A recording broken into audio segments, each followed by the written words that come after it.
Apocalypse, chapitre 18.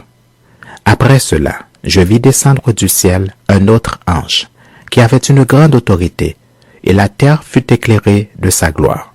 Il cria d'une voix forte, disant, « Elle est tombée, Babylone la grande.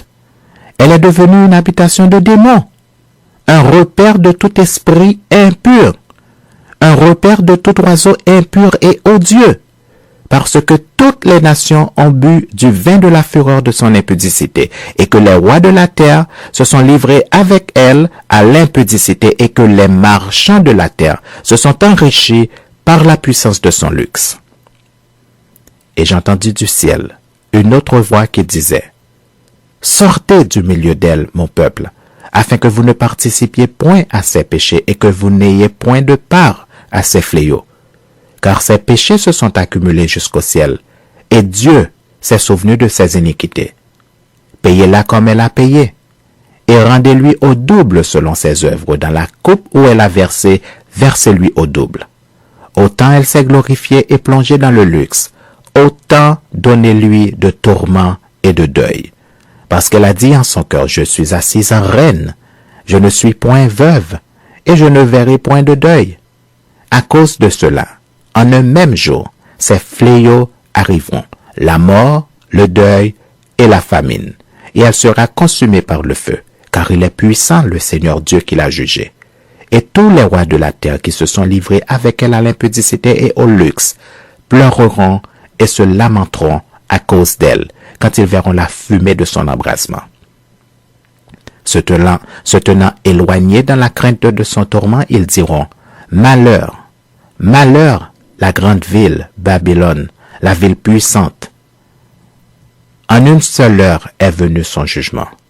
Et les marchands de la terre pleurent et sont dans le deuil à cause d'elle, parce que personne n'achète plus leur cargaison d'or, d'argent, de pierres précieuses, de perles, de fin lin, de pourpre, de soie, d'écarlate, de toute espèce de bois de senteur, de toute espèce d'objet d'ivoire, de toute espèce d'objet en bois très précieux, en airain, en fer et en marbre, des cinnamomums, d'aromates, de parfums, de myrrhe, d'encens, de vin, d'huile, de fine farine, de blé, de bœufs, de brebis, de chevaux, de chars, de corps et d'âmes d'hommes.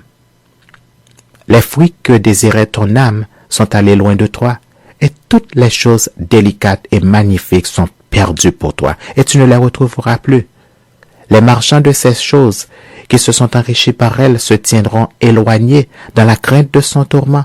Ils pleureront et seront dans le deuil, et diront, « Malheur, malheur la grande ville, qui était vêtue de fin lin, de pourpre et d'écarlate et parée d'or, de pierres précieuses et de perles. En une seule heure, tant de richesses ont été détruites. » Et tous les pilotes, tous ceux qui naviguent vers ce lieu, les marins et tous ceux qui exploitent la mer, se tenaient éloignés, et ils s'écriaient en voyant la fumée de son embrasement.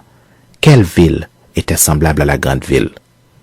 Ils jetaient de la poussière sur leurs têtes, ils pleuraient, et ils étaient dans le deuil. Ils criaient et disaient, « Malheur, malheur, la grande ville, où se sont enrichis par son opulence tous ceux qui ont des navires sur la mer.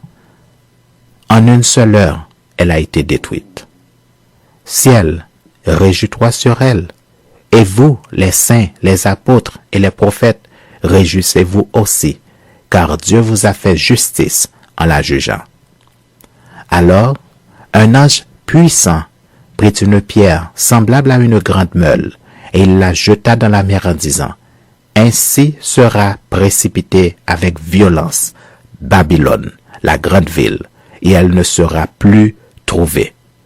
Et l'on n'entendra plus chez toi les sons des joueurs de harpe, de musiciens, des joueurs de flûte et des joueurs de trompette. On ne trouvera plus chez toi aucun artisan d'un métier quelconque. On n'entendra plus chez toi le bruit de la meule. La lumière de la lampe ne brillera plus chez toi. Et la voix de l'époux et de l'épouse ne sera plus entendue chez toi. Parce que tes marchands étaient les grands de la terre. Parce que toutes les nations ont été séduites par tes enchantements. Et parce qu'on a trouvé chez elles le sang des prophètes et des saints, et de tous ceux qui ont été égorgés sur la terre.